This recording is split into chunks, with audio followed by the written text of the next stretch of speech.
Good morning, class. Today we are going to do grammar, and the chapter that we are going to focus today is phrases and clauses. Now, I'm sure you have done phrases and clauses in school, but we are now going to do it in a bit more detail so that you understand how phrases and clauses differ from each other.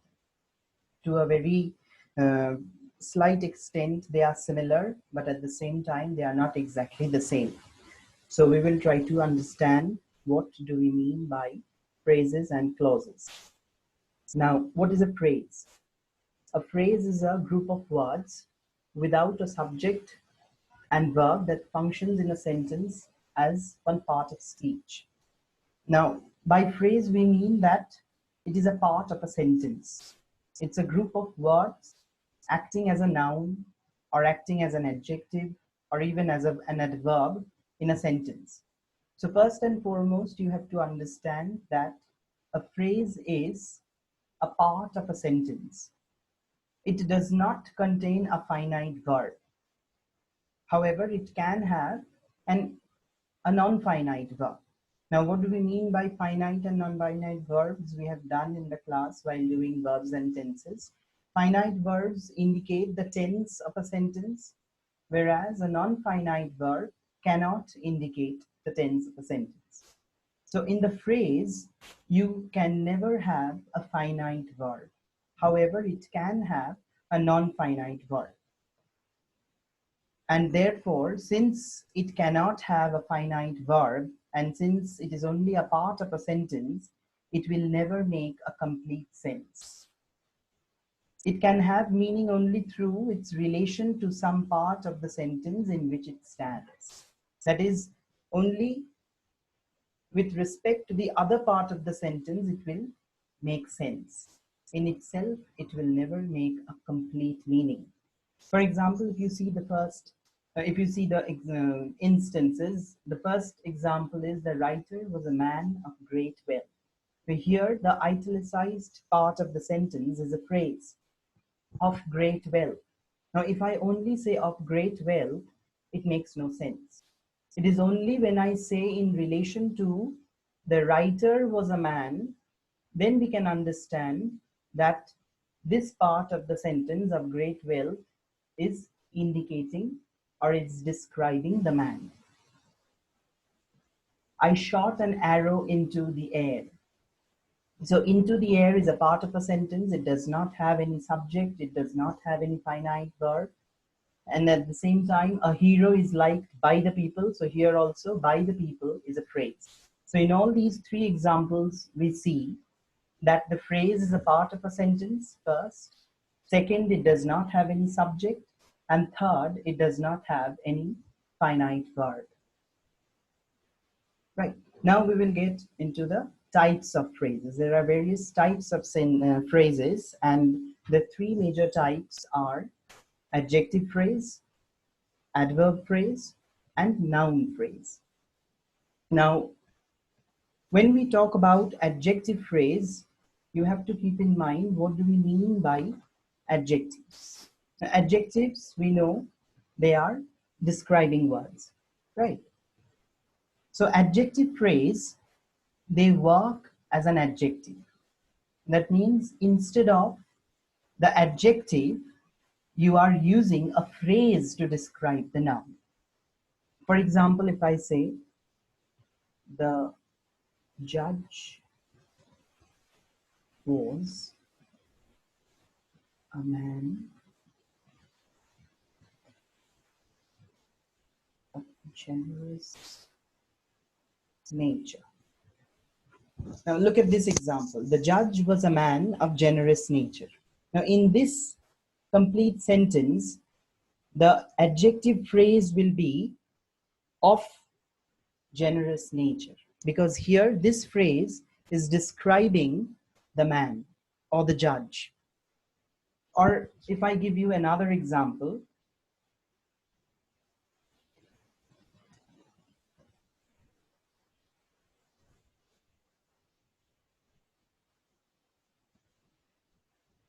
she gave me a ring made of gold. Now, I could have easily said, she gave me a golden ring. Now, here, the golden ring, the adjective is golden. But instead of using the adjective as a word, I'm using the adjective as a phrase, made of gold.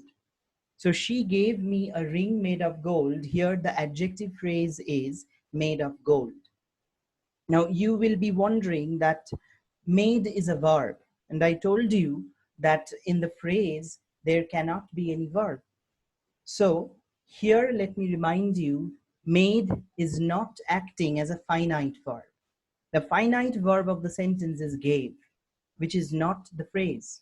The phrase is made of gold, and I told you it can have a non-finite verb. So made here is acting as a participle and not as a finite verb, and therefore it is a part of the phrase. Now we come to adverb phrase. Now adverb phrase is when the phrase is acting as an adverb. For example, by adverb, what we mean how the work is done, or when the work is done, or where the work is done. That means some information is given describing the verb. Just like adjectives describe the noun, adverbs describe the verb. So adverb phrase indicates or describes the verb in a group of words rather than using a single word as an adverb. For example, if I say,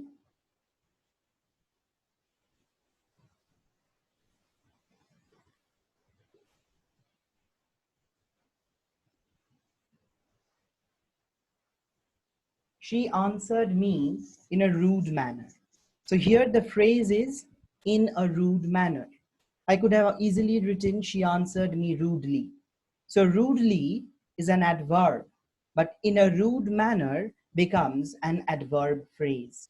In order to describe the action, that is how she answered, I am using the adverb phrase in a rude manner. So in a group of words, I am describing the verb answered rather than describing the verb using a single word rudely.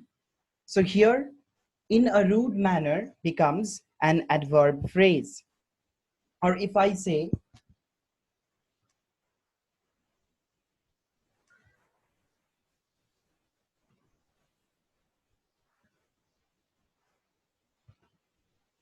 he was a magistrate in those days. That means I am talking about the time, in those days. So here, in those days becomes the adverb phrase. So in that same way, noun phrase indicates the noun. That means the phrase acts as a noun, and therefore it always raises the question what. For example, if I say,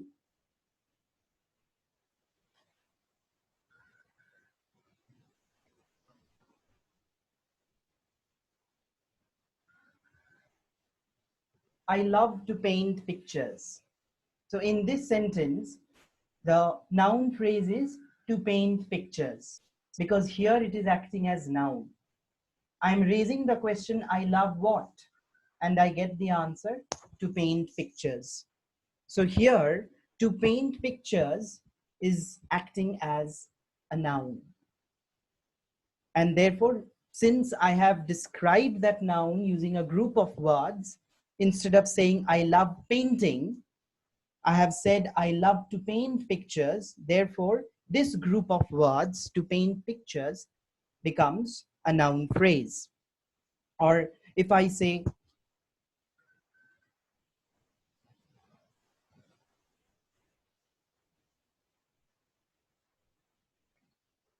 he enjoys playing cards. So here also, the question raises is, he enjoys what?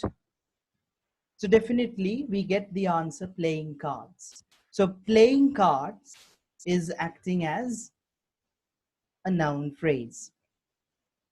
Now you can again wonder that playing is a verb, But again, the explanation is the same. It is not a finite verb, because finite verb in the continuous form always needs a helping verb.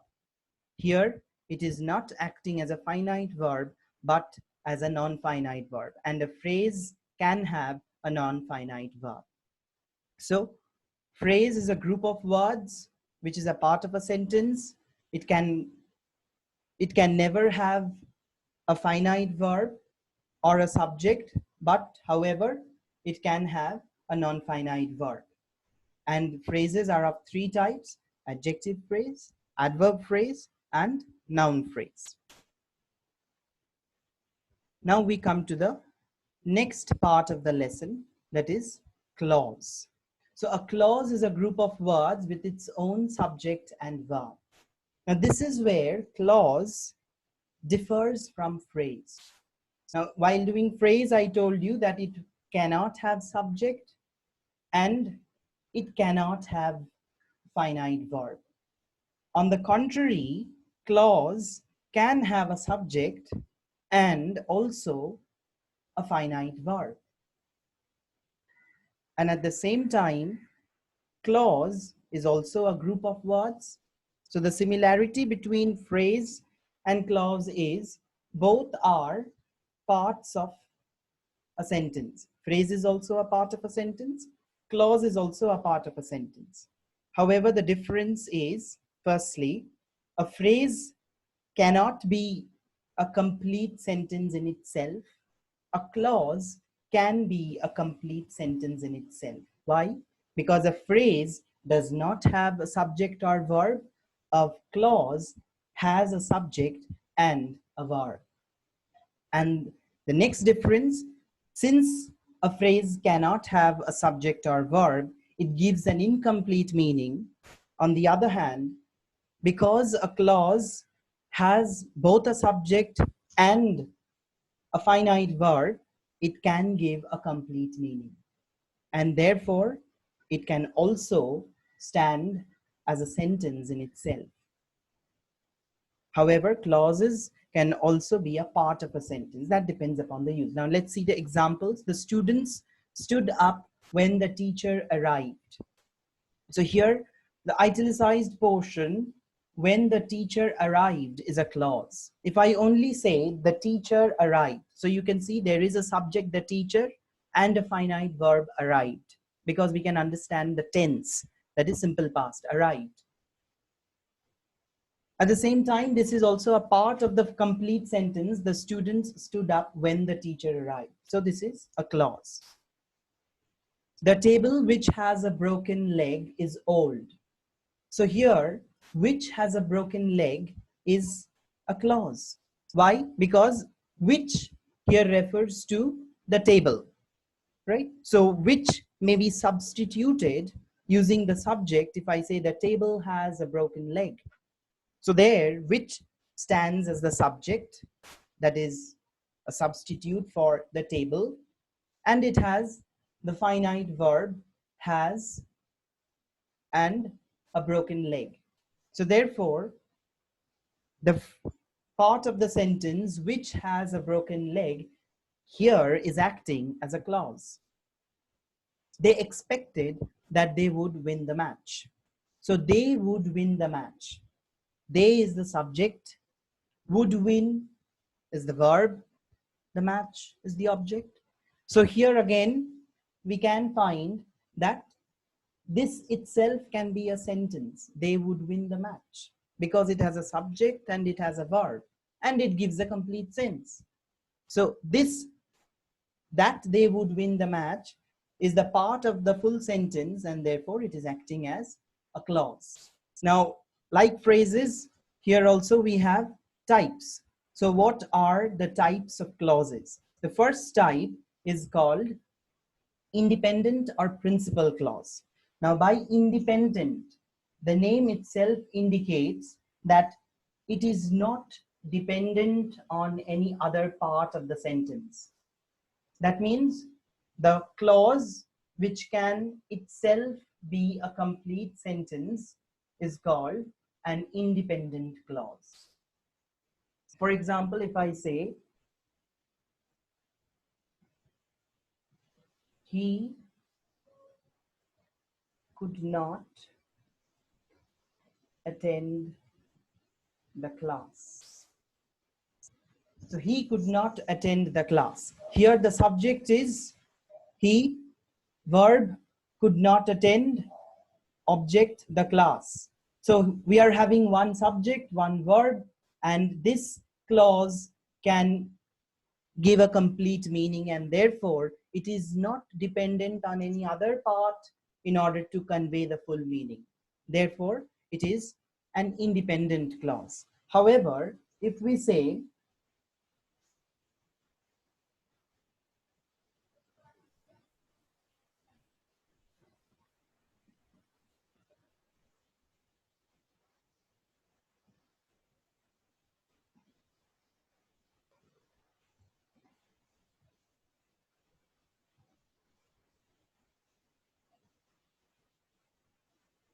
this, because he was sick, he could not attend the class. So here you see the first part of the sentence, because he was sick. If I stop there, it does not make a complete sense. So therefore, this part of the sentence depends on the principal clause, he could not attend the class, in order to give a complete meaning. So dependent clause or subordinate clause is that part of the sentence which is a clause because it has a subject and a finite verb, but despite having a subject and a finite verb, it fails to give a complete meaning. And therefore, it depends on another part of the sentence in order to convey the complete sense. Just like in the previous sentence, he could not attend the class does not depend on any other part to give a complete sense. In this case, because he was sick depends on the principal clause, he could not attend the class, in order to give a full meaning. And therefore, because he was sick becomes a dependent or a subordinate clause. Okay, now just like types of phrases, here also we have subcategories of subordinate clauses. That means there are various types of dependent or subordinate clause. So adjective clause, the function is the same. Just like I told you, an adjective phrase acts as an adjective. In that same way, an adjective clause also acts as an adjective. But again, the difference is same as the differences between phrases and clauses. Now, if I say,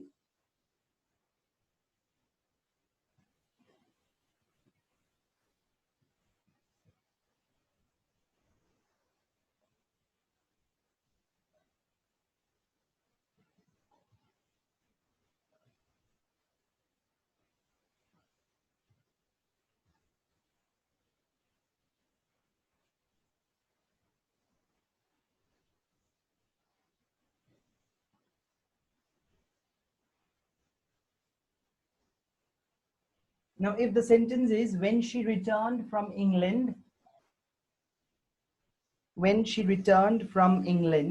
sorry, this will be a part of the adverb clause. So we are doing adjective clause. Suppose adjective clause, as I told you, describes the noun. So if I give the example,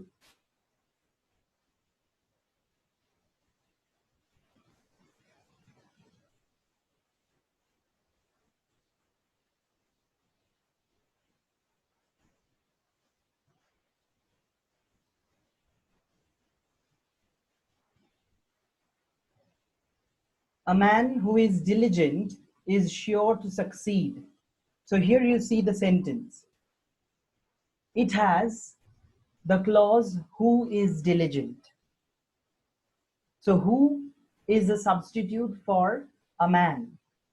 And therefore, who is diligent is describing a man. So who is the subject, is the verb.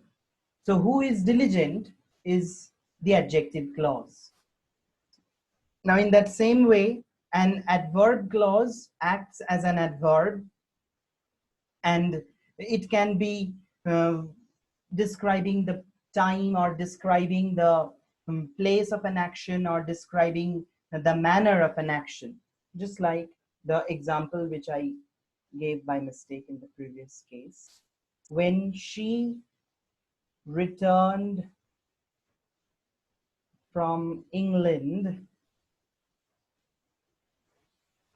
we asked her many questions. So in this case, the first part of the sentence, when she returned from England, this is the adverb clause, because here we are talking about the time. It is indicating the time of an action. So she is the subject, returned is the verb. We asked her many questions is the principal clause. It can be a complete sentence in itself. We asked her many questions. But when she returned from England is a subordinate clause because it depends upon the principal clause, that is, we asked her many questions. Because if I only say when she returned from England and give a full stop, it does not give us a complete meaning.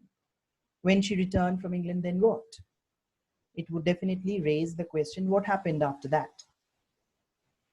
But if I only say we asked her many questions, that can be a complete sentence. So when she returned from England becomes a subordinate clause, and since it is indicating the time, that is after her return, it becomes an adverb clause. And next we come to noun clause. Here again, the function is the same. The noun clause acts as a noun. That is where the question what is raised. For example, if I say,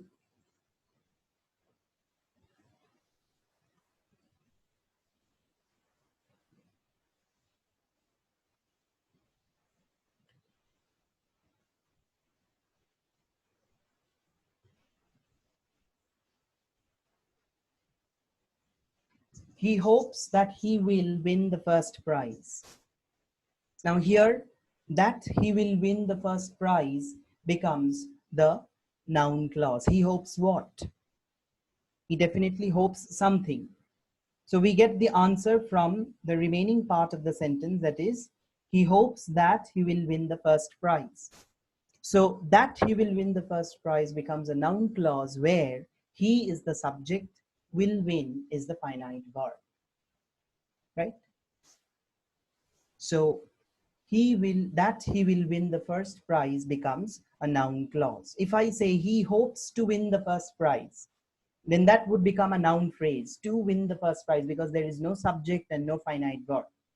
But in this case, we have a subject he and we have the finite verb will win, and therefore it is acting as an object of the sentence. He, subject of the principal clause, hopes, finite verb of the principal clause, that he will win the first prize is the object of the whole sentence.